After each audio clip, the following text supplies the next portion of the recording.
A business is a bit like ups and downs, and like there's so much pain, there's so much reward, there's a lot more pain. And we're just like, let's try, leave L'Oreal, try Apollo because it's getting so busy. And if it doesn't work, just come back to L'Oreal or come back to a corporate company. Take me back to the most life-changing conversation you had. But if you were to start again from scratch with only $1,000 and you couldn't sell scooters, what would be the blueprint to scale it to where Apollo is? Christopher Heathcote-Rey, from the rugby fields of Mauritius to the streets of 20 countries worldwide. A co-founder who's traded horsepower for battery power, transforming electric scooters from toys into genuine car replacements. Today on Mindset Journaling, we meet the man on a mission to redefine urban mobility. One rider at a time, one car off the street at a time. Was that transition scary?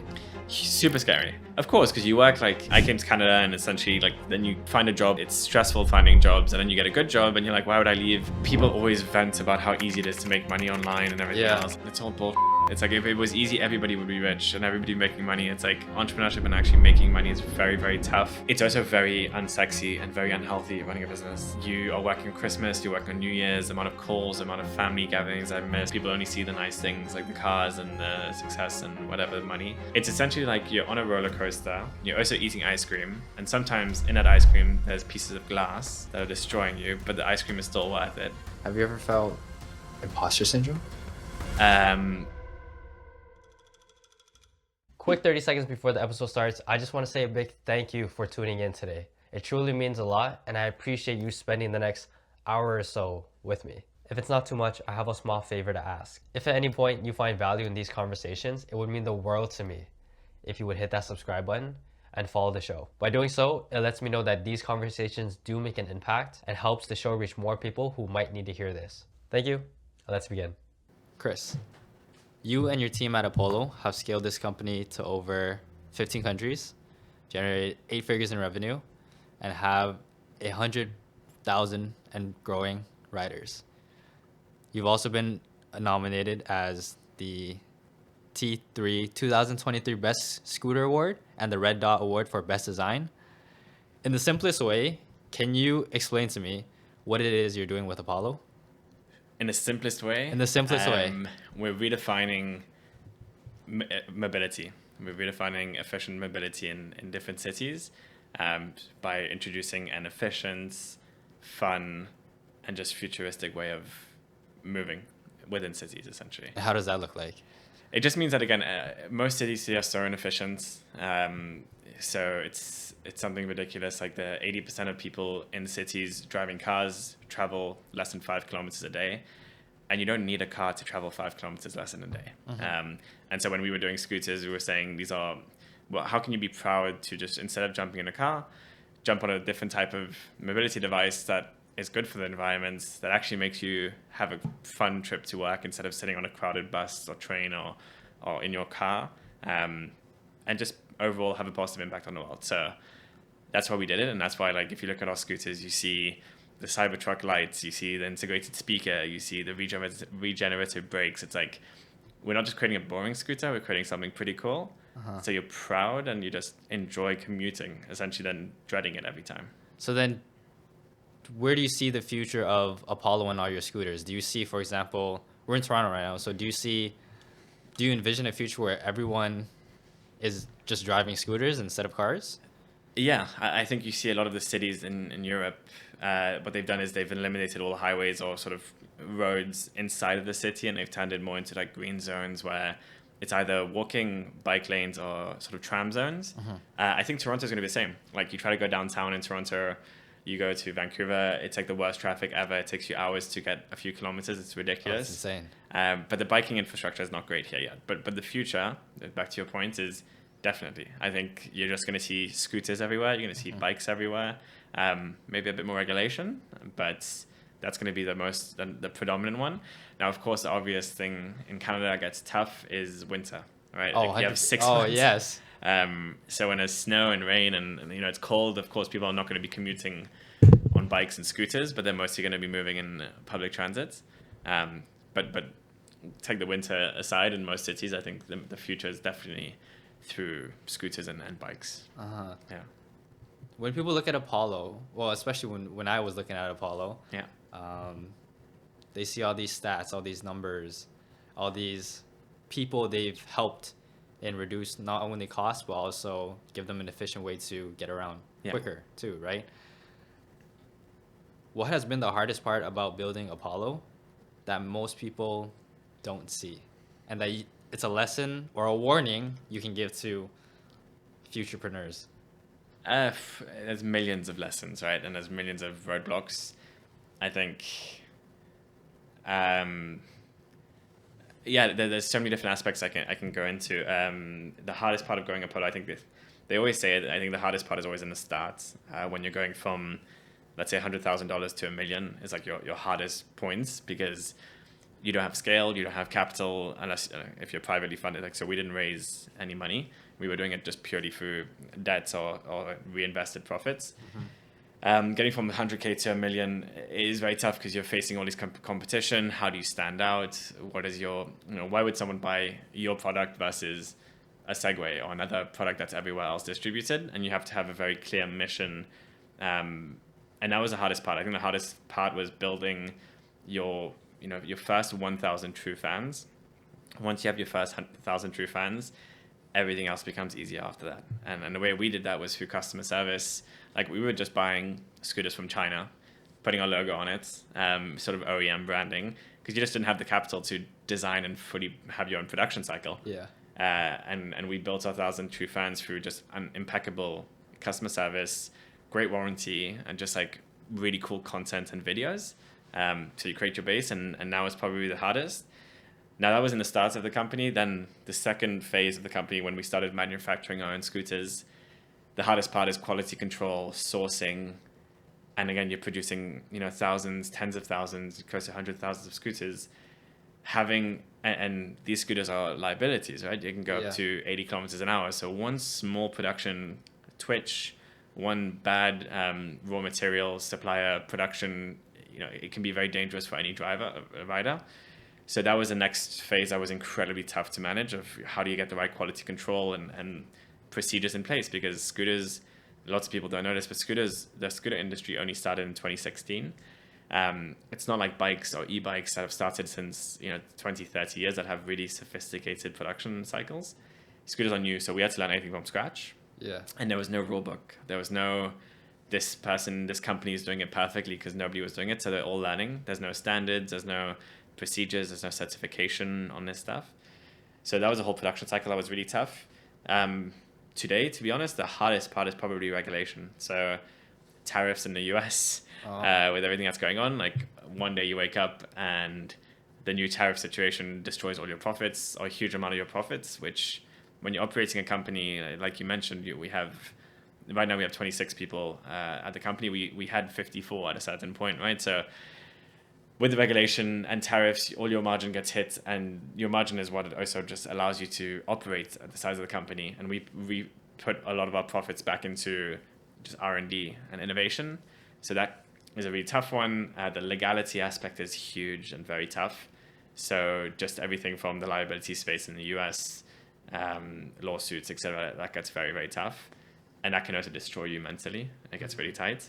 And then today it's a bit, you can do everything perfectly as a company, but it depends on the economy. We started the company in 2018, 2019, and we had a huge wave of the pandemic and everything else, which was amazing. And people had high disposable income and were just spending a lot. And then you hit sort of 24, 25, and it's like, Nobody wants to really spend. No, nobody has. Exactly. And we're a bit more of your luxury good. We're not your basic necessity. Yeah. So when that starts happening and you're doing everything perfectly on the marketing distribution side, you have to adapt very quickly. And if you don't adapt, you die, and your sales go down, and you just lose everything. Quick question for you now. Yeah. Did you guys? Okay, so the way I'm thinking is there was two routes. You could have went the luxury routes, as you said, as you're going right now, or the cheaper, most affordable. Why did you go in the route that you chose? Yeah, that's a great question. There's a lot of moving factors to it. So when we started, there was all the competition in the space, and they were all in the cheaper space. Yeah. So to be able to compete in that space, yes, it's a huge market and a lot of value, but it was just saturated. When it's saturated, it means there's very low margins, which is very, very tough. You have to have a lot of capital to be able to actually make a lot of scooters. So those are the two things that were tough. And then the opportunity of the market was in the higher end. So our strategy as a brand is a bit similar to Tesla, in which launch the highest, most beautiful product, which is like the Model S. We launched the Apollo Phantom, which is like a $3,000 scooter. Once that's launched, you have enough sort of capital as that sells on, you create a really good brand image, etc. Then you start launching scooters that are a little bit cheaper and more mass adoption. And that's exactly what we do. So like all our scooters we have $4,000 scooter, with $3,000 scooter, $2,000 scooter, $1,000 scooter, and now we're launching a $600 scooter in the next 5 months. So you guys started with the premium and then work your way backwards. Exactly. Because then you're known as a premium brand, and people are like, oh, yes, I remember Apollo. They have really high quality products. And then you go into a bit more of the cheaper ones. But it's also a double-edged sword, because it's, as you go into sub $1,000, again, it's very competitive, and most people are just looking at price. Yeah, 100%. And it's very hard to make money when you go under that, because you're dealing with companies that are public, that don't care about profitability, etc. But the way we look at it is essentially any product sold under $1,000 is not going to be the most profitable, but it's a recruitment tool. All the people that buy that, they come back within 6 months. Well, today, for example, 40% or 30% of our customers that buy a scooter under $1,000 come back within 6 months to buy a higher powered scooter from us. So yes, you lose a bit of money, or you don't make as much profits under 1,000, but then afterwards, that's going to be a long lifetime customer that's going to come back and buy 2 or 3 scooters at a much higher price points, as long as you take care of them and have a good customer service experience. No, that's a good one. Yeah. No, I'm writing that down for myself. Yeah. What do I need to know or understand about your childhood and how you grew up to understand who Chris is? Sure. I had an incredible childhood. I was very fortunate. 3 brothers, grew up in Mauritius, so a small island off of Madagascar, and just had a great childhood combined with a lot of sports. Played rugby internationally for Mauritius, which I think is one of the best qualities I could have come. Essentially, it's like we had very tough coaches, and when you're playing at a national level, you get pushed to your limits, right? You're doing 6 days a week on sports. You're throwing up after every training. Like you're doing all this stuff in which you're pushing your body further than your mind, and then you realize the power of your mind and how far you can push. So that was really good. And Mauritius is also one of the most beautiful countries in the world, because there's an enormous amount of diversity. It's very open-minded. You're around all different cultures, religions, and it's just an incredible place. So that was pretty much it. It was like we were very lucky to be able to then just go to university internationally. All my brothers went to the UK. I went to Canada. And our parents have always pushed us on starting businesses. And even though my parents were not entrepreneurs, but it was just one of those things where they're like, They encouraged it. yeah, this is a time to sort of just go and start a business and try in the US, for example, and that's what we did. So yeah, just a very lucky childhood, essentially. How did you meet your co-founder? Yeah, so Magic, we actually were at the same university at UBC in Vancouver. So we knew each other there a little bit, but then we both had internships in L'Oreal. So in my 4th year of university, we went to L'Oreal in Montreal. So working in marketing and makeup. And I knew he got an internship as well. So we decided to just be roommates. And so we were just roommates for the summer while we did the internship. And then when we came back afterwards for full time, we decided to live with each other. And after 2 years of L'Oreal, that's when we were like, we need to find a business to start. And we just fell on scooters, essentially. How did you guys just fell into scooters? Yeah, and this is why it's like a lot of this is a very funny thing in terms of, entrepreneurship is always sexy. Everybody wants to be an entrepreneur. You go through all these cycles, and it's a hype on social media. So we were in that phase as well, and we're like, okay, we've got to start a business. And we spent probably 2 years with like a whiteboard in our apartment, and we'd always be like, okay, let's do this type of business or this type of business. So we had come up with probably 15 business plans that we tried to execute, and none of them worked really. So we had one which was a home-cooked meal delivery service. Like catering, in a sense? Sort of, yeah, exactly. But like home-cooked meals by authentic mothers, right? So and then it got too complex, and we were like, okay, let's drop that. Postcard business, so like a handwritten postcard. If you want to write it, you can pay somebody, and we'll write a nice handwritten card to someone else. Didn't go through. Scooters, we just fell on it, like honestly, so randomly. We came back from Europe, we saw all the scooters that were being rented out, and we're like, oh, it could be fun to have scooters just for ourselves in Montreal because like it's such a small city. We looked online, nobody was selling scooters, and like, that's quite weird. Like there's no place you can buy a scooter in Montreal. So we looked at AliExpress, and you had to buy a minimum of 10 scooters together. So we're like, okay, let's just put some fake ads on Facebook Marketplace and whatever, just to see if people are interested, right? Put up the ads, and the next day we had 50 messages from people saying, I want to buy, I want to buy, I want to buy. So we're like, holy shit, there's a huge demand, no supply. So incorporated a company there, which is Apollo, bought in 1 pallet, sold that straight away, and we're like, that was too easy. Like, let's bring in a few more pallets, let's bring in 100 scooters, and then that's how it just started. So the irony is we had all these business plans for different businesses, none of those worked. The business that we had 0 business plan and we were very lucky and just fell on actually worked, and we scaled it from there. So yeah. So it all started from just an idea like, let's I want to get scooters, but minimum is 10, so I need to get the rest out of here. Exactly. And then it just random. Numbers went up. Yeah. And we just kept going with it and realized the potential of the industry. And that's it. Even small things like Apollo is named. So Maciek, my co-founder's dog, he has a Boston, and it's like his name's Apollo. So when we were doing like, we need to register for a company, we're just like, we saw the dog and we're like, let's just do Apollo. And today most people are like, Apollo is the god of speed and light, and that's why the company's called Apollo. It's like, that's not the case at all. It was just the dog. And we didn't realize the scale it was going to grow to. So again, we found a need, we found demand, and then it was a very fresh new industry in which we could actually innovate and be a leader in. So that's how we fell onto it. So yeah. Yeah. It was literally, you guys needed to find a name, so the dog was just there. The dog was there, yeah. And now he's famous. So yeah, there's a lot of people, like businesses, you'll hear, we spent like 6 months just pen and paper brainstorming what this product research, market, gaining funds, capital. Yeah. And then I hear your story, I'm like, yeah, interesting. And that's it. Even like Rivian, for example, like I love his podcast, and the founder, like Rivian was essentially, he was just sitting, they had a name, but it was like a trademark blocked or whatever. Yeah. And he was trying to find a name, and he was just sitting there, and he saw a boat that was on Indian River, and he's like, Indian River, if I just switch those, Rivian. And I was like, see, it's such random names of how some people come up with their company names. But yeah, it was fun. For us, it was just a dog. So yeah. How long, so you guys said you and Maciek were in L'Oreal together. Yeah. For 2 years? 2 years, yeah. 2 years, right? And during this 2 years, the whole time you guys were working on Apollo? No. So after probably around a year in L'Oreal, we started Apollo. And then it got to a point where, and which was really great. It's like we didn't jump and take too much risk. We had L'Oreal as a good side business. Yeah. And as we started doing it, we used to, like, what we would do is wake up at 6 and work on Apollo for 2 hours, go to work at L'Oreal, finish at 5, and then do Apollo work at night. And we did that just as we were testing Apollo to see if it would scale. And at the end of it, it became like Apollo was taking up so much time, and we were like, we're 20, 21, 22 years old, and we have a business that could potentially be interesting, or we can stay in corporate for the rest of our lives. And we're just like, fuck it, let's try. Let's just leave L'Oreal, try Apollo, because it was getting so busy. And if it doesn't work, just come back to L'Oreal or come back to a corporate company. And so that's what we did. So we really kept both jobs essentially until it became too much.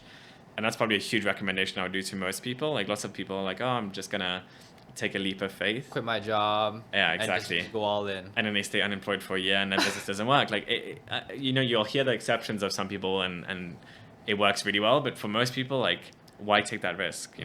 As long as you can also commit and you have the time to work on both. Yeah. That's how we sort of balance the risk of not just being fully unemployed to everything. Was that transition scary? Super scary. Yeah, I can only imagine. Of course, because you work like, I came to Canada, and essentially like then you find a job, and it's stressful finding jobs, and then you get a good job, and you're like, why would I leave Quote a very stable cushy job? Yeah. Exactly, cushy, well-paying job in which you see a really nice career ladder, etc. And that's the thing. University teaches you, this is what is success, and success is being a CEO of L'Oreal or one of these big companies. But what if you don't want to be a corporate person? What happens if you're just more like entrepreneurial, or you like solving problems and you want to work on everything except versus doing one sort of same job every day? So it was super stressful. I think even like the way our families would like support it and not support it. Like my dad was like, but stay in L'Oreal's great job. Stay there for 6 years, get a bit stable, get it good on your CV, and then you can start your business. And I was like, but we have enough. years. Oh, it's like, because back in that generation, I was like, the success was staying in a company for 20 years, right? So, Yeah. but it was really, really stressful. Like, I must say, I was just very grateful. Maciek is, he was much more open and like optimistic of doing it. So that helped a lot. And then my girlfriend, who's my wife today, also was very supportive. She was like, who cares about salary? Who cares about this? You got to try it, whatever. So all these little factors help a lot. And that was, part of the fun as well. Well, And that was another thing as well. Is like, you also don't realize how little you need to live on a month-to-month basis if you're careful with spending.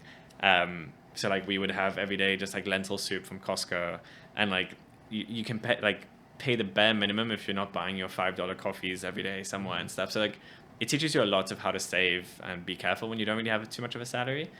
So all these are just really good life lessons, in which I'm super glad we went through. keeps you humble. Yeah. Yeah, You especially have when to, you know you don't have a steady quote unquote paycheck coming in, Yeah. and you're like, I don't know when my next Yeah.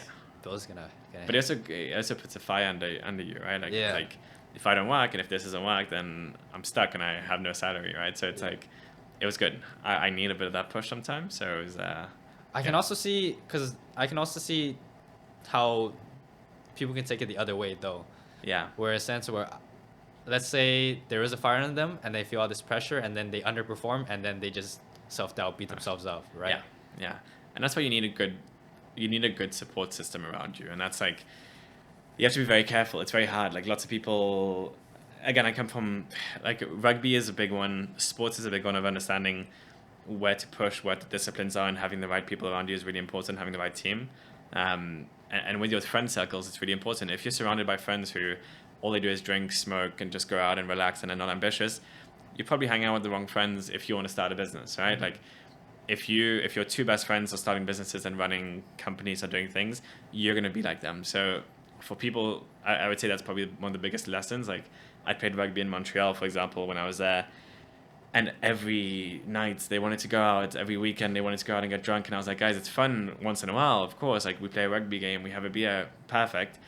But I was like, I don't want to be, 40 years old, Doing the same thing every weekend, getting drunk. It's like, what's the point in that? Like, so I learned very quickly of surrounding myself with the right people. And I'm very grateful. Like, it pushes you so much, and you just have all these resources and a really good support network. And then it's also important to pay it back afterwards. Like, I try and help as many people.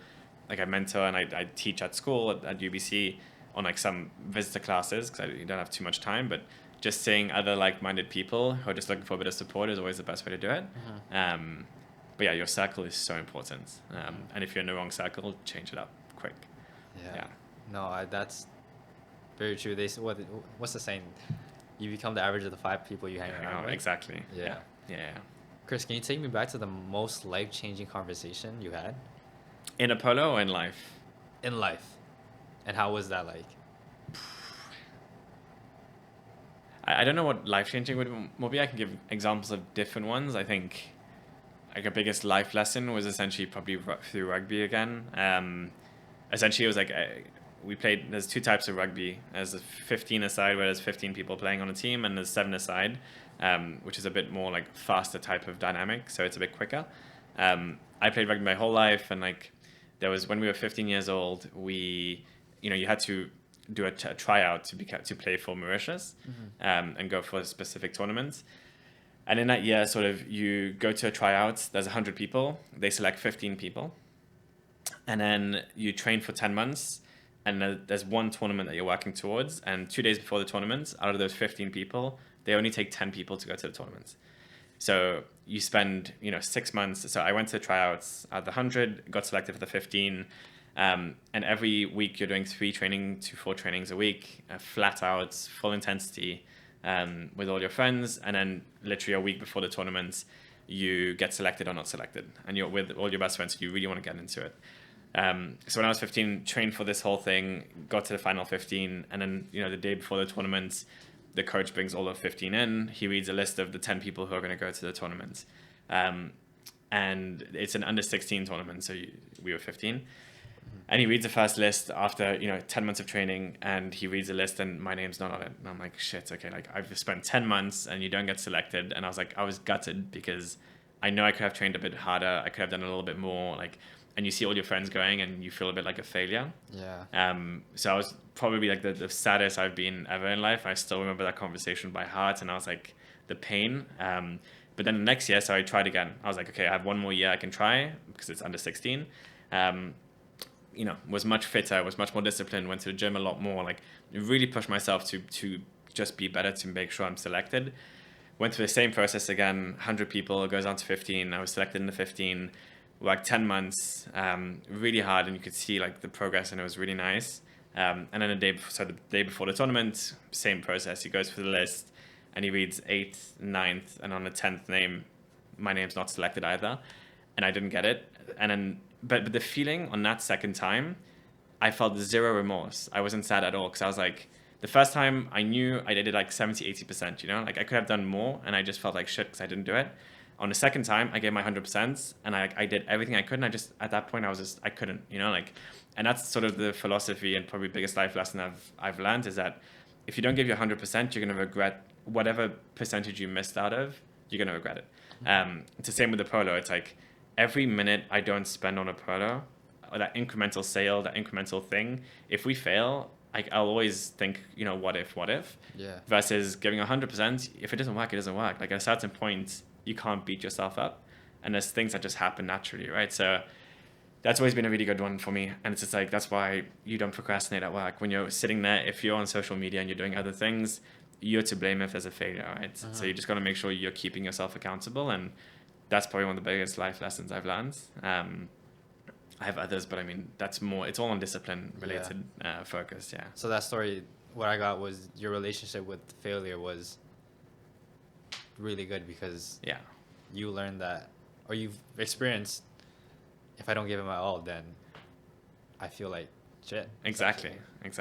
And then another small, very quick one, but when I was young, I was quite chubby, put on a lot of weight. Like my parents were just lovely, and we would eat and do whatever. And then I got to like 13 years old, and that's where all your friends start. Like you get into your high school years, and everyone's cool. It's all about your look. And my dad, he knew I loved all this stuff, like PlayStation and all this stuff. And he was like, okay, you're a little bit chubby. You're going into your 13-year-old. Like he's like, I know you really want a PSP, for example. If you come running with me for the next 6 months and lose 5 kilos, I'll buy you a PlayStation Portable. Oh. And I was like, that's pretty, are you sure? And he's like, yeah. And I was like, okay. So went running with him, lost 5 kilos. And he's like, oh, that was pretty easy. And he's like, and then I was like, oh, I really want an iPhone, for example. And he's like, well, if you lose, 12 kilos, I'll get you an iPhone. And I was like, okay, deal. And so ran every day, literally 5 a.m. before school, every day. He would come with me. So he was incredibly the best role model. And I lost 12 kilos, and he gave me an iPhone. And I was like, and that for me was one of the best life lessons. It's like, if you work hard and you're disciplined, you'll get what you want. Again, that's a bit of a, any parent can judge or say whatever they want, giving a child an iPhone at 16, at 13 or whatever. But for me, that was like, that's what life is today. It's like, really, if you want something, so that's how I always understand, if you put in the work and hours, you'll get the results. Yeah. I have a confession to make.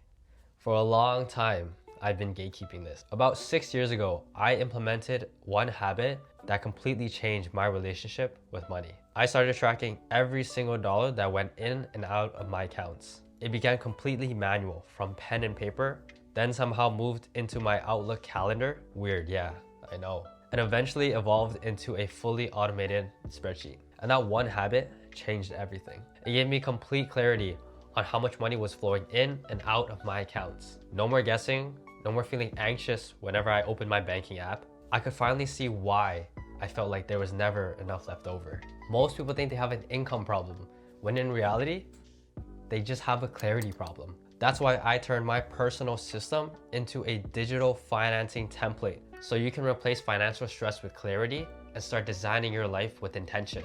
Just head over to the link down below in the description and enter code S2 for 25% off. Thank you. And now let's get back to the show. Going back to Apollo and back at L'Oreal with you and Magic. Yeah. Magic. Yeah. Where do you think you guys would have been if you guys never had the, I guess, random thought to buy a scooter? I think we would have started a different business.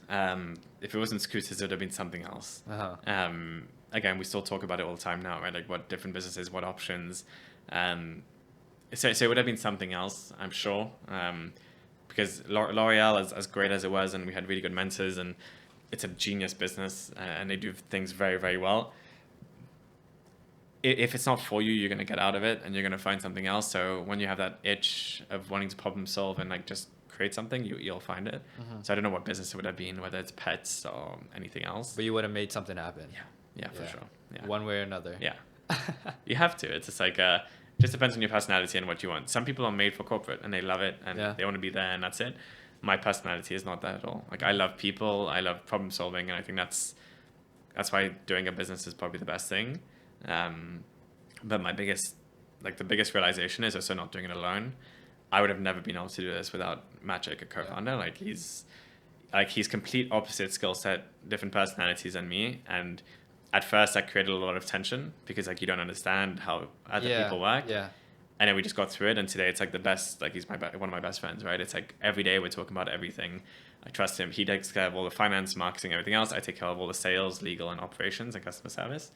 And it's just a perfect synergy you could have had. And for me, the biggest thing is like a business is a bitch. Like it's, sorry for the language, it's just ups and downs. And like, there's so much pain, there's so much reward, but there's a lot more pain. And there's nothing better than being able to grab your co-founder and grab a beer when things are tough, or like grab a beer when things go really well and you celebrate together. And for me, that's what it's all about. It's about just like the people in the journey rather than just like trying to make a shit ton of money. Yeah. How did you and Magic get through your differences? Because you guys said you guys were totally opposite. I mean, you guys got along because you guys were friends, but in a business setting is different now, right? Yeah, for sure. It was just like it took a lot of time and understanding. Like, and just feedback sessions, right? Like at first you write down like, what I really respect about Magic is he's very, very self-aware, right? So he's like, okay, I'm reacting weird because I don't know what your to-do list is. And he would tell me that, and I'd be like, okay, now I know why you're acting weird, and you want me to do a to-do list, so I'll make sure I write a to-do list so you can see. Again, and he always is looking to work on himself as well, same as me. So it's like essentially every week we would just have feedback sessions and properly like not be afraid to be honest. Like we destroy each other, like, and that's the best way to do it. Like I disagree with a lot of the Canadian ways of doing things, in which everyone's so polite and doesn't want to hurt anybody or whatever. It's like there's a difference between an opinion and something that's true and you have proof with. So every week we would come with examples of this is what I think you did well, this is what I don't think you did well, and these are the examples, and then we'd have a discussion about it, do some self-reflection, and just work on it. And that's what creates a good relationship at the end of the day. It's the same with like with your partner. In life, it's like it's all about working and understanding that person and just understanding their faults and differences and being able to just adjust it. And for me, that's why feedback is always so important every week, every month. Yeah. If I were to ask you, what does success mean to you?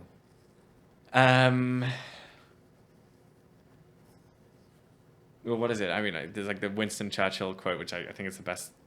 I love it so much. It's like success is from jumping from failure to failure without loss of enthusiasm. And I think that's a perfect representation of it. For me, it's my biggest joy in life is making people happy and like working with people. That's it. It's like, there's nothing more. Like you can get all the material possessions, you can get everything. It's like, if you have nobody to celebrate with, I think that's for me, it's like the most sad thing in life. And success for me is just essentially like creating something really cool with the right people around you. And then being able to celebrate with those people. Whether it's your employees and your team, whether it's your wife and children or husband or whatever. That for me is success. So like, I'm very grateful for where we are today. Like we still have so much going on and there's so much negative you can look at, and like, we're still running a company that can go bankrupt, or it can go, there's so many different things that can happen in the business and day to day, but like you just have to make sure that you're grateful for what you have every day. And like just having a great partner, having a great business, and just like keep working at it. For me, it's like the definition of success. The reason why I asked that, because success changes for a lot of people depending on the type of season and the influence, right? But a lot of the people, sometimes I think success is just the money or like the monetary, right? For sure.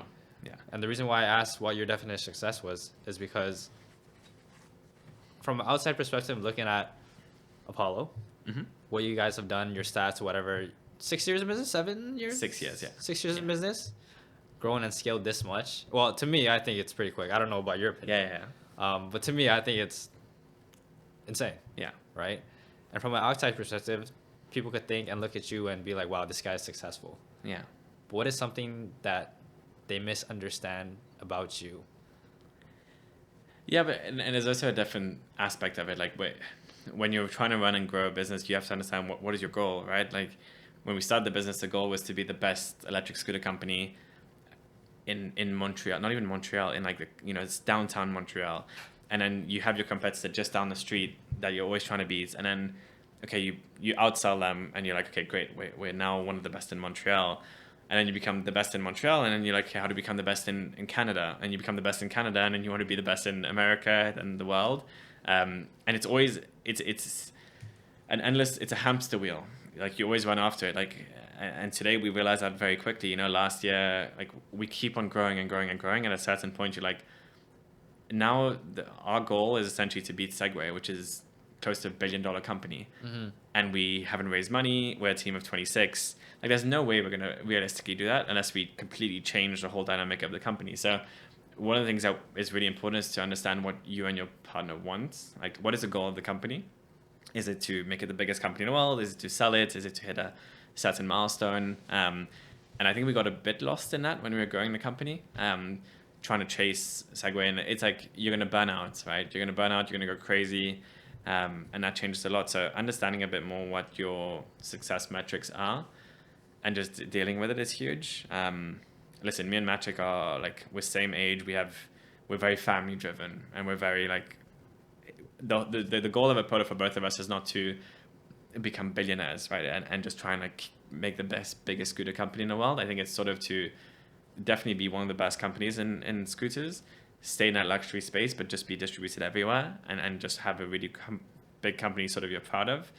But at the end of the day, we're going to prioritize families and kids and things like that, because that's just the way we are, and we understand that, right? So, and to your point of what is success at different stages, when we're starting Apollo, it's growing Apollo to a different stage.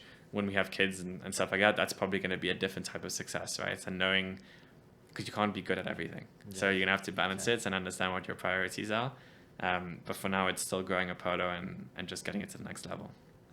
Yeah. Have you ever felt imposter syndrome? All the time, like literally every week, every day. Every day? Every day. How do you deal with that? Well, we're very lucky to have again, we started the business in a time where you have access to every resource you need, right? And now with AI even more, so like, it's ridiculous what you can do with ChatGPT, right? So it's, for me, 2019 when we started the business, there was like Tools of Titans and stuff from Tim Ferriss and like all these podcasts, How I Built This with Guy Raz, and I was religious about listening to all this stuff. And it was so good because it teaches you all the tools and how different people run businesses and everything else. And that's what I think is really important with the people you hire in your team as well. Like with Maciek, we would always, every day we'd be like, okay, now we have we have a lawsuit for the first time in our lives. What do we do? Okay, let's try and talk to mentors and ask, or let's try and find online if there's a similar case. There's always someone's always been in the same situation as you and has gone through it. Mm-hmm. If you just sit there and cry and be like, oh, we're screwed, then you're never going to get anywhere. So it's sort of, imposter syndrome is essentially also what puts that fire again under you and sort of makes you, it's how you react to it. And for us, we always would be like, okay, there's going to be a solution to this. Someone's gone through this successfully. Now, how do we find a case example and do it?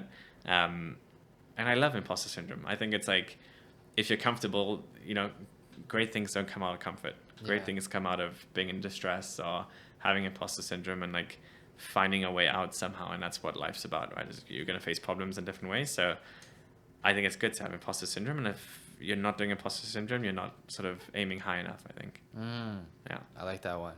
I think it was a couple days ago. I was on Instagram Threads and I forgot exactly what the quote was or the saying was talking about. It was about imposter syndrome. And essentially what I got out of it was, if you think, like you said, referring it to a good thing, imposter syndrome is literally you're in a position where you've never been before, or you've grown to someone you've never been before. Yeah. And that gap is why you feel like imposter syndrome. Yeah. You've gone to somewhere, but you don't think you're worthy enough. Mm-hmm. but you've already gone there. So you've already taken the next level, Yeah. you already leveled up. Yeah. That's how I viewed it. That's For sure. what I got from the message. 100%. And that's just your philosophy going into it, right? Yeah. So like, the more podcasts you do, the bigger you grow. If you're not feeling imposter syndrome, I don't think you're growing fast enough. So it's like, yeah. Yeah, I think because it's been a year since I started this. Yeah. Just last month in August, I was thinking like, oh my God, it's been a year. Like, what have I done? What am I doing? Who am I to speak to founders and people when I haven't really done anything? I was like, I'm getting too over my head. And I remember just sitting at night, I'm like, what am I doing? Feeling so much imposter syndrome. But I think remembering the goal, remembering where you're aiming towards, even though you do feel uncomfortable, is what helps at least me get out of it. Yeah. Because what's your definition of success with the podcast and everything else? My definition of success, if you went to a couple years ago during COVID time, it would just be like, make as much money as you can. Yeah. Yeah. But now it's trying to grow a personal brand, trying to essentially build the life I want to live, like be proud of who I am and enjoy what I do. Yeah. Right. Even if, for example, some people might like working corporate, that's their definition of success. Kudos to you. I'm not going to judge. Yeah. Right. Because everyone's different. I realize everyone grew up differently, and there's so vast amounts of ways people can take things, their perspective, how they grew up, their influence, is that you can't be mad at someone for thinking a certain way just because they disagree with you. Yeah. You're okay to feel it, but I wouldn't say you have the right to feel how you feel, but you don't have the right to disagree that they're wrong. Yeah. That's how I think it. For sure. And that's, I think, one of the biggest parts of what I think people nowadays don't do enough of is understanding what they actually want. Naval Ravikant says this all the time. And it's like, again, lots of people, when you ask them, like, what is your definition of success? Or what are you trying to achieve? They'll say, oh, the nice car, the nice house, or whatever. But they haven't sat down and done like a proper realization of getting that is not going to be your definition of success. So it's not going to make you happy. And that's why I listen to all these podcasts and I'm like, every single founder that says they sold their business, the next day was the worst day of their life. Because they realized, yes, they sold it and they've got money, but they've lost the thing that they do every day that brought them so much joy. So like, so it's one of those things where it's just like a really sad realization, and most people don't do that. Like for me, when in university, I would do all these Enneagrams and like try to understand what is really important to you, whether you're doing journaling and stuff. Is it family, friends? Is it money? And some people it is money, and that's fine. Great. Go get your money. But most people don't, and they just go on social media and they see all these nice things, and then that sort of persuades them and fakes their reality of saying this is what your definition of success is. And that's just a life of unhappiness if you keep following in that. So, yeah. I was going to say, do you know what was it? I forgot what it's specifically called, but the Olympian gold medal syndrome is. I don't know if I'm saying it correctly. I don't know what the actual definition of the term is. Yeah. But to your point, to the business owners who sell their company for millions and millions of dollars and then feel depressed right after. Yeah. Gold medal, like Olympians who strive to aim for that gold medal, once they actually achieve first place and obtain what they wanted, like you said, they go into depression because now the thing that they've been aiming for, they've achieved it. So they have no more goal to work towards. So what do they do now? And they just ponder and like, what am I doing with my life now? Yeah. Yeah. I just want to relate to that. Yeah. 100%. I feel you. Like, and that's why you're going to be always, and by doing that, sometimes you don't focus on the present, on the journey. And I know it's like quite cliched, but you do genuinely need to enjoy the journey. Like enjoy every moment that like is you're building, or you're at, you're in office at midnight with people and you're having a beer or something. Like you got to enjoy those moments as well. Because if it's just a goal, then the goal comes and goes. So it's like, I like to say the journey, the end result means nothing if there's no journey with it. Yeah. 100%. Because that literally, it's all the emotion built up. If you obtain what you wanted to obtain, but there was no journey, it's like, there was no worth in it. Agreed. Essentially, right? Agreed. We're going to go more to the business side now. Yeah. Do you think that the online business world or e-commerce is oversaturated? It's a tough one. I mean, I think there's always opportunity. I think it's much, much, much harder to succeed on online business world today. You actually have to add enormous amounts of value if you want to succeed. Like gone are the days of buying a product from China and then just selling it here in Canada and having a nice website. I think iteration is huge and value add is huge. Like any customer now can take a photo of any product, put it on AliExpress, find it and order it, then it comes in 2 days, or Temu or whatever. It's like, you got to realize that, again, international shipping now is available to everybody. Cheap price points are available to anybody. And the people who are going to succeed the most are essentially the people who actually have the courage to actually either put a bit of money or just like think a bit creatively and create a product and sort of adapt it. And I think that's what China doesn't have. They're not very good at Innovating, yeah. So even with our, like, we do subcontracting at our factory. Our factory produces hundreds of thousands of scooters a year, but and that's what's really funny, because you see customers be like, oh, we know which factory Apollo uses, for example. They're like, we're just going to go create our own scooters with them instead of using Apollo. But what they don't realize is that we spend hundreds of thousands, millions of dollars in innovation.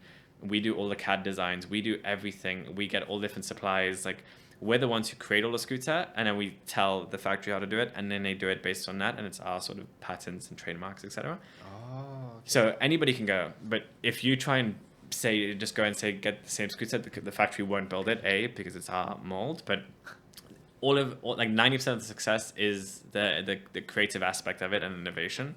And that's where you need to have sort of those right people on board. So, like, back to your main point, sorry, on online place, I think, again, I don't think it's oversaturated at all. I think, again, it's never been easier to run a business.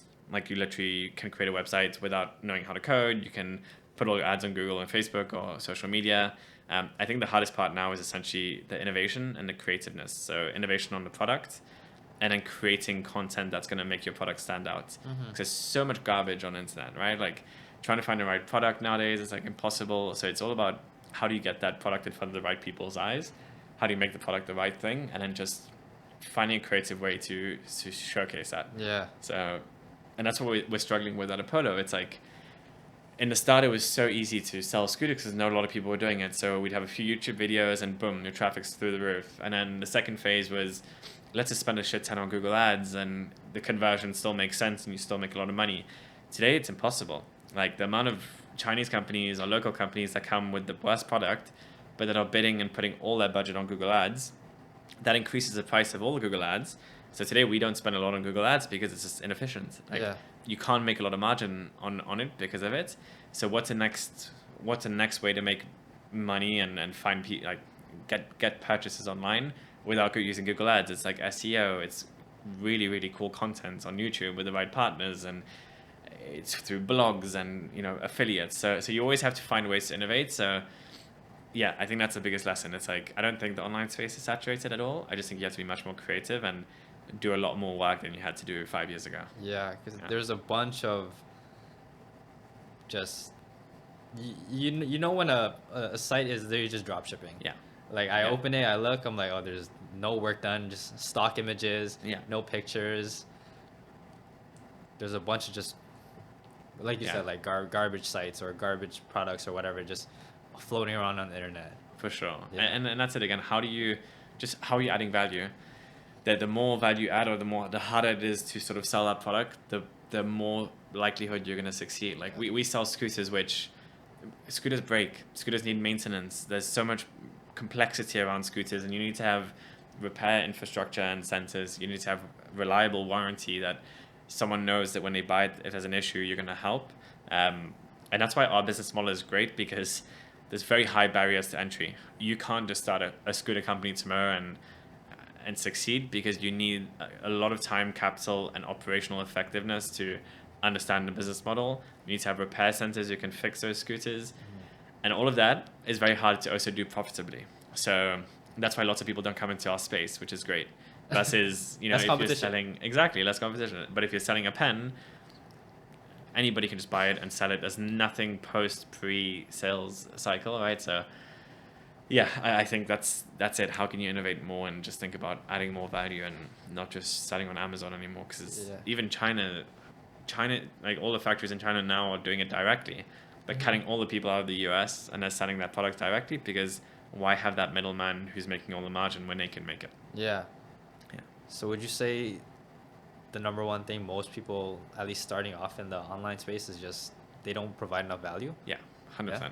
And they just, exactly, if you're buying and selling something, or if you're trying to make, the biggest thing is also, I hate to say it, but you look at online, people always vent about how easy it is to make money online and everything else. It's all bullshit. It's like, if it was easy, everybody would be rich and everybody making money. It's like entrepreneurship and actually making money is very, very tough, and you have to be ahead of the curve. And by doing that, you need to, like, again, add value.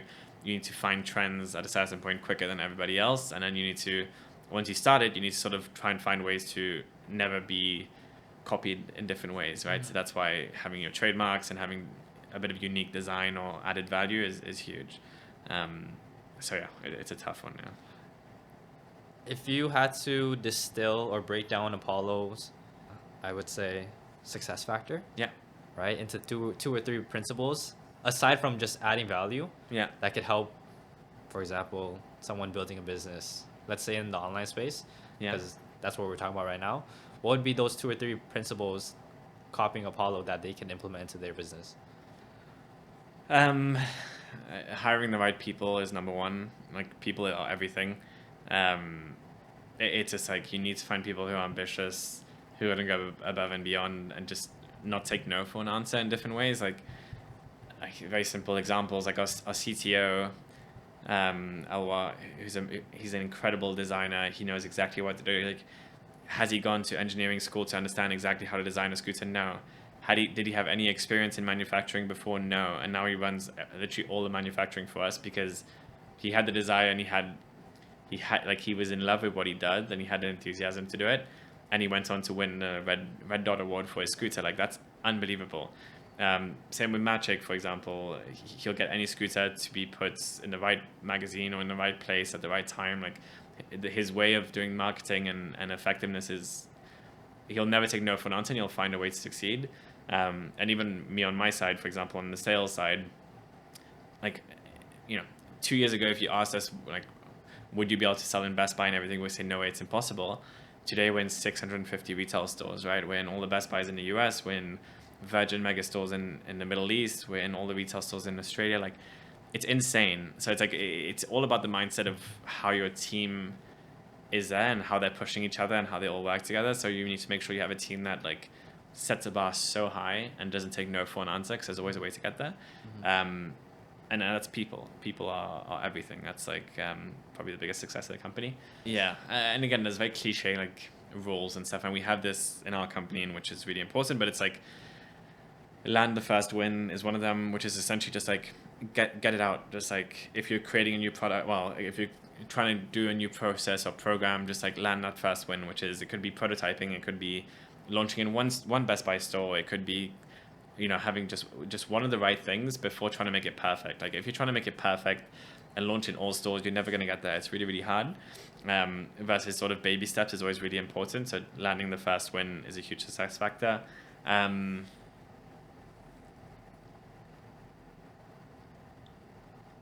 think that's pretty much it. I can't think of too much more either. It's really just, there's so many different things of like different iterations and not sort of satisfying, but it's more, again, just about the people, your team, and how you set them up. It's really, really important. So like, number one, providing value. Number two, hiring people. And then the third one, reiterating, is just taking imperfect steps. Yeah. And also just, again, not taking no for an answer, right? Lots of people think they need a shit ton of money to be able to get the product in the right stores or get the right marketing awards. Like, we've never spent $1 on PR. What's PR? Public relations. So like, right now you look at our scooters, we're the best electric scooter on Electric, Wired, CNET, Tom's Guide. We've won all of those. And literally the way we've done it is like, I've personally creeped every single writer on these websites. I found their LinkedIn and I found something relatable to them. And I built a relationship over the last 3 years with them. And I now have all of them on WhatsApp. We have calls every time. We have a great relationship. And like, I'm able to get them to test the scooter anytime we have a new launch. And I ask them what their feedback is. And I'm like, okay, Electric, what do you want in the scooter? And they would tell us. We create a scooter for that. And they absolutely love it. And they rank it as the best scooter there. So it's understanding and building those relationships. And yes, it takes a lot more time, but you haven't spent $1, right? You haven't spent a lot of money into it. So it's like, if you have that fire to be able to get what you want to do, you can get there. without needing huge budgets and everything Yeah. else. So that's the biggest one, I think. It's like essentially getting shit done with very limited resources is how you succeed in like a small company like ours. Nice. Yeah. I want to go into a little activity now. Yeah. So I got a giant Bristol board here. Yeah. You don't have to fill this whole space, and the table's a little bit small for that. Okay. I got markers as well. Yeah. Got the markers. So curious what this is. I'm gonna give this to you. Okay. Okay. Scenario now, Chris. Let's say, although going back to your story of Apollo, you guys didn't plan, you just went through. Yeah. You just found an idea, hey, this could work. Yeah. If you were to start, it could be in the same space, but if you were to, same business model, Yeah. but if you were to start again from scratch with only $1,000 and you couldn't sell scooters, Yeah. you had to sell something else, what would be the blueprint to scale it to where Apollo is? And even Okay. further. Hey, like from scratch, like From scratch, let's say you're at L'Oreal, but you just have $1,000 in your room, yeah. thinking, I need to make a business. How can I scale it up? Okay. Yeah. And you want me to write it down? You can write down pictures, diagrams, whatever you want. The whole space Okay. is yours. Yeah. Okay. Yeah, I can definitely do it. I mean, so you have the resources of like, if you had $1,000 and you're looking for a business idea, I think there's a lot of websites and a lot of resources you have nowadays. You don't need to be a genius. So like, number one for me is like essentially just TOA, so total addressable market, TOM, sorry. So you're looking at just a full market over here. What you do is you go into ChatGPT, okay? And again, that's where you can start. Or other websites, like one of my favorite websites is Exploding Topics. Exploding topics. Yeah. Or it's Exploding Trends or Exploding Topics. Trends, topics. And that's where you start doing your sort of ideas. So you say like, what is exploding right now? Okay, and like you look at this, you'll see Manuka honey, you'll see cold plunges, you'll see steam rooms, you'll see all this stuff. So you take all of these business models, okay, all of these ideas, and you sort of put it into ChatGPT and you say, what is the total addressable market? So you'll see, let's say, again, let's just say cold plunges. How many people are actually going to buy a cold plunge? Okay, cold plunges are essentially going to be, it costs $1,000. How many people can spend $1,000 in today's market? It's a lot of disposable income. So it's going to tell you on a total addressable market, you can only hit 1 million people in Toronto or 1 million people in Canada. So, a very small percentage of them. Then you go into the next topic, which could be Manuka honey, let's say, for example, or electrolytes or, all these different things.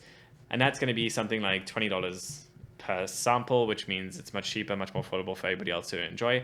Okay, put in ChatGPT, look at the total addressable market, and then understanding how much competition is in that market. And then you just keep doing that until you sort of see what markets is just not saturated. There's no competition in. And then you choose one on which you're going to focus with. But the biggest thing out of all of this is essentially saying, okay, what can I add value towards? And what is that added value? And it's very simple, but it's like, I don't know if you know this, I think it's like a business model canvas. And essentially it makes you put in 10 steps of a business plan. So it could be who are your key shareholders, what's the barriers to entry, all these different things that you learn in like basic business in university. And what that will do is essentially say, how easy is it for you, Vincent, to copy my business model tomorrow? Like, what can I put in place to block you from coming into this market? And is it regulation? Is it capital? Is it, it could be patents. It could be anything else. It depends on what sort of market you're looking at in terms of that. So again, let's say you've taken Manuka honey electrolytes. Great, huge market here. Now, how can I add value to it? Can I put a patent on this specific electrolyte flavor? And then that's where you start doing the research in terms of like, how do I make it not copyable? So manufacturing, is this even realistic? And now I need to find a sourcing agent in China or something like that. And once you find your sourcing agent, you can understand what the costs and benefits and everything of it. Then you look at profitability of it. Is it profitable? Is it scalable? Again, barriers of entry, profitable and scalable. And again, I would do this whole thing essentially for every idea you can come up with. And then you sit down and you sort of actually look at it and say, once you have your whole plan, and honestly, the most beautiful part of today, and number 3 is essentially just prototyping. And this is where this is going to probably be your most important aspect after you've done 1 and 2. And this is where you go on to Google Gemini or you go on Sora and you create fake ads. You take the Manuka honey electrolytes thing, you create a really nice ad, YouTube it. You spend 0 money on this. And I don't know if you've seen all the new Sora 2 and everything else. It's amazing what you can do. You can literally take the most beautiful non-existent product and create an ad that looks like a $1 million ad. And you take that, you either can put it on Facebook Marketplace and everything like that if it's a product that you think can sell relatively well on that. But I don't think, let's say for this example, Manuka honey, I don't think people are looking at it on Not really on the marketplace, yeah. So you take $100, you put it on, I forgot what the website's called. There's Typeform, and then there's, let's say SurveyMonkey. You put $100 on SurveyMonkey, and you say, and this is what amazing with SurveyMonkey is, you say, I'm targeting people 18 to 30 years old, active lifestyle, and yeah, essentially their, income ranges of $30,000 to $100,000, okay? And you just put $100 into this. And you go through all the electrolyte samples of the market, you ask them to rank all of them, and then you slip the Manuka honey one into there. And you keep doing that until you sort of see an actual viable result of all those people from SurveyMonkey saying, I want to buy that product, essentially. And once that happens, then you can start going into the phase of going to the manufacturing, bringing the product in, and actually trying it out overall. So you look at this whole process, it's cost you nothing in terms of seeing ChatGPT or exploring topics, the total addressable markets. All this is free, which is this normally used to cost you a bomb, right? We had no data in 2019 for electric scooter market. Now with ChatGPT, you have everything. Number 2 is adding value. Again, understanding of the profitability and scalability, and just doing that just takes time, and you have to do it. And again, if you don't have the time to put into that, you don't deserve to be in business or succeed. There's no excuses on that. And the third one is just prototyping, again, which is making sure someone's going to buy it. Because again, to my point of when we were starting all these different businesses, nobody would actually spend money on it. Versus scooters, people would spend money on it straight away. So when we started the business, we were profitable since day 1 because people were just buying products, and then we had cash in our pocket. So we didn't have to go spend huge amounts on R&D and resources and whatever. We did it afterwards when we knew there was value there essentially to do it. So that's, yeah, again, I don't know if that was sort of what you were looking for, but it's sort of... No, this is great. I definitely have to watch this clip back multiple times. What does prototyping mean? Prototyping is essentially instead of doing a prototype, you do prototype, which is essentially testing the market to see if there's demand for your product. Without actually launching a product. Okay. So prototyping is actually launching. Prototyping is launching before you have it even concept ready. So yeah. And the nice thing is that here you're sort of doing surveys or focus groups before the product. And of course, after this, then you have to make sure, for example, Manuka honey electrolytes, that's going to be the taste must be perfect. And you're going to have to get a sourcing agent in China. You have to go to China, test it, all this stuff, which is interesting. But the more you do that, the harder it is for someone to replicate your idea. So for example, when we started Apollo, before our first production of the OEM scooters, we went and visited every single factory in China, every single scooter factory. And we were okay, now we know all the factories.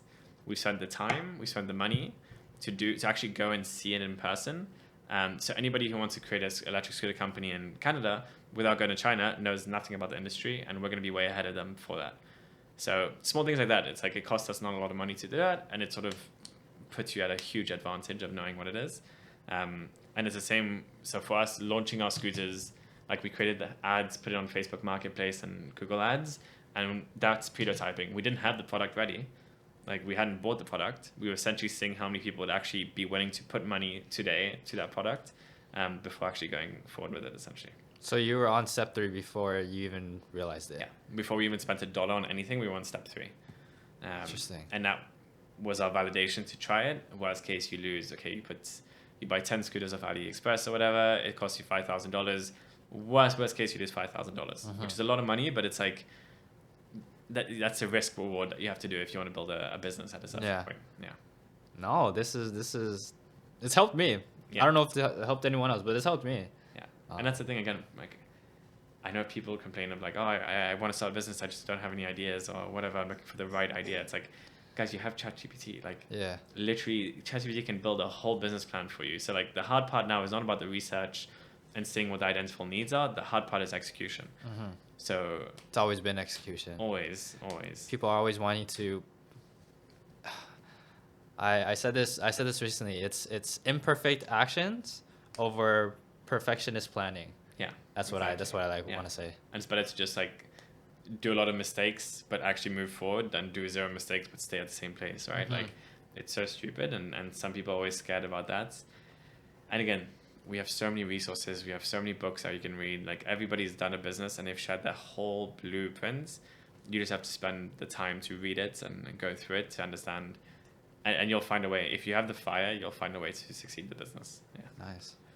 Before we end it off, I got some community questions. So I put a poll on my Instagram asking if there's anything that the listeners wanted to ask you on behalf of me. Yeah. I got a couple here. So someone asked, do you need a bachelor's degree to make it in the business world? And if not, what do you need? Yeah, great question. 100% no.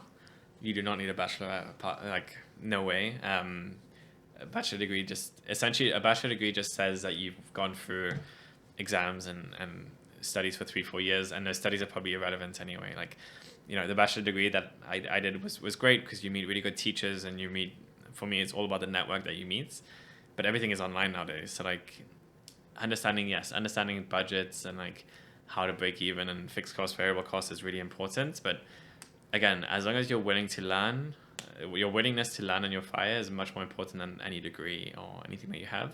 And again, you have everything online today. Like you can do a bachelor degree in probably a year or less online, right? Or like you just use ChatGPT, right? It's just, yeah, I would just say like, you don't need any of that stuff. That's just like a nice to have. Everything's available online. So just as long as you really want it, that's the biggest question. It's like some people say they want it, but they actually don't want it. Yeah. And those are the people who just will not, like they won't succeed essentially. Someone asked, what advice would you give your 20-year-old self? I mean, it's always easy in retrospect to like look back and say, 100%.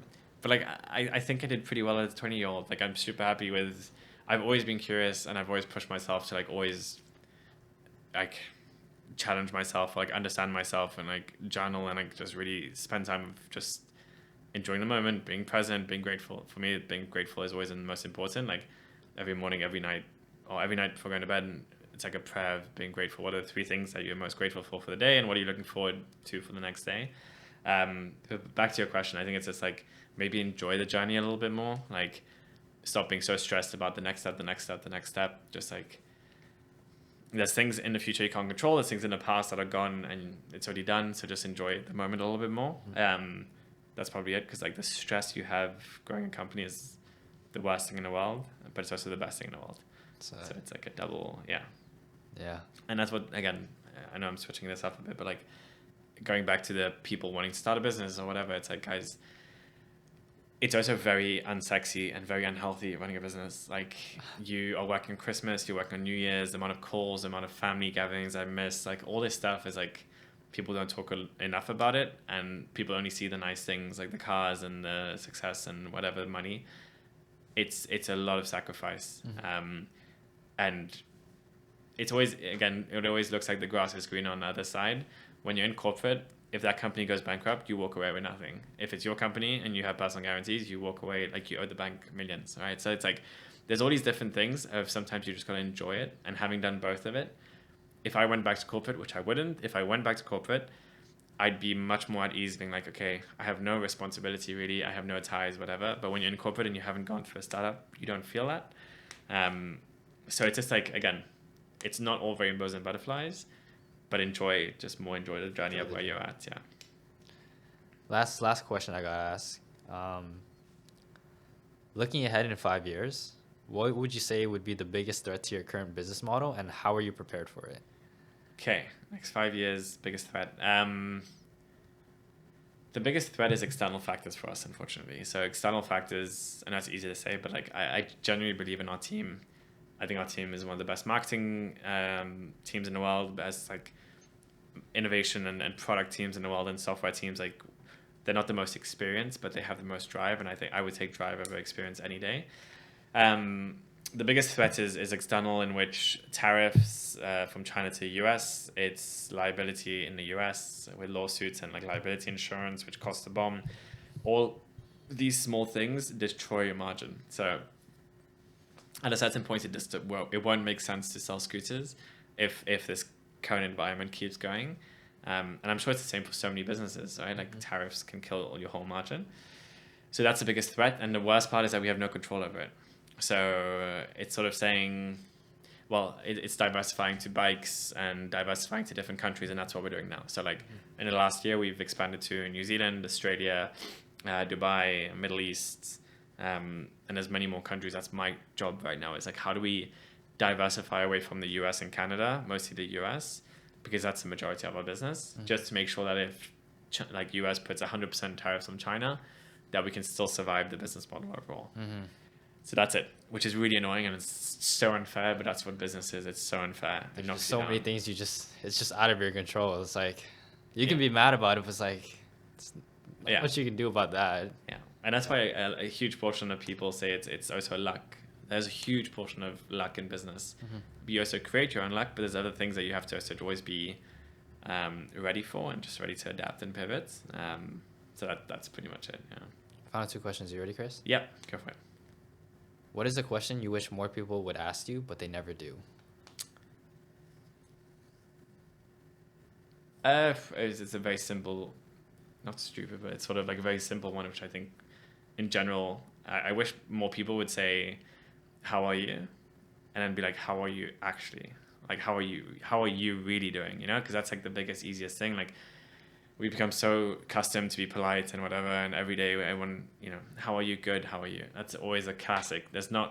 Nobody says, I'm actually doing really bad. How are you? It's autopilot at this point. Exactly. It's just a script. So I think that's something I would love more people to ask and be more vulnerable with, because we're all going through shit. Everyone's got a monster that you have no idea about. And just having a bit of support or just like being a bit more human is really important. So I think, yeah, just a simple question like that it goes really far. I like that one. Yeah. Final question. If you could sum up your entire journey in just one sentence, what would that be? But it's hard because we don't know what the ending is, right? So it's still like currently in process. It's still to be determined. Yeah. I'm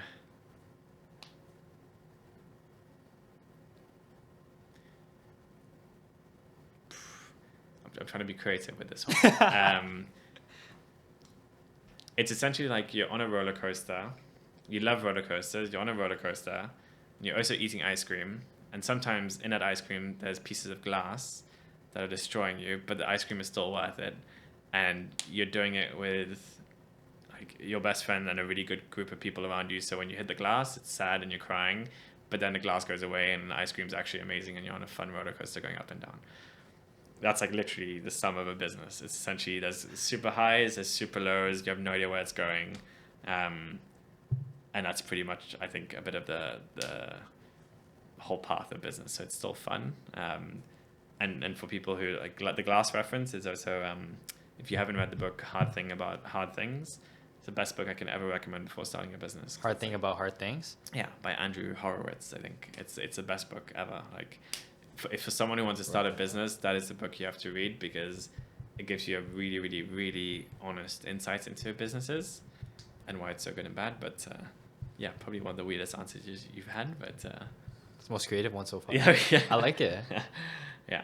Chris, that's all from me. Beauty. Thanks for having me again on the podcast. No worries. Thank you for your time. Of course. And if anybody has any questions or is going through anything with the business or anything, always happy to help and give some guidance or advice. Like I wish, again, so many people were there for me when I was doing it, and I just want to pay that forward as well. Yeah. Well, where can people find you? LinkedIn is probably the easiest. Just Christopher Heathcote-Rey. Everything's there. Even my email's on my LinkedIn. So if you have any questions, that's probably the best place. Thank you again. Cool. That's about it. Thanks, guys. Whew, that was fun.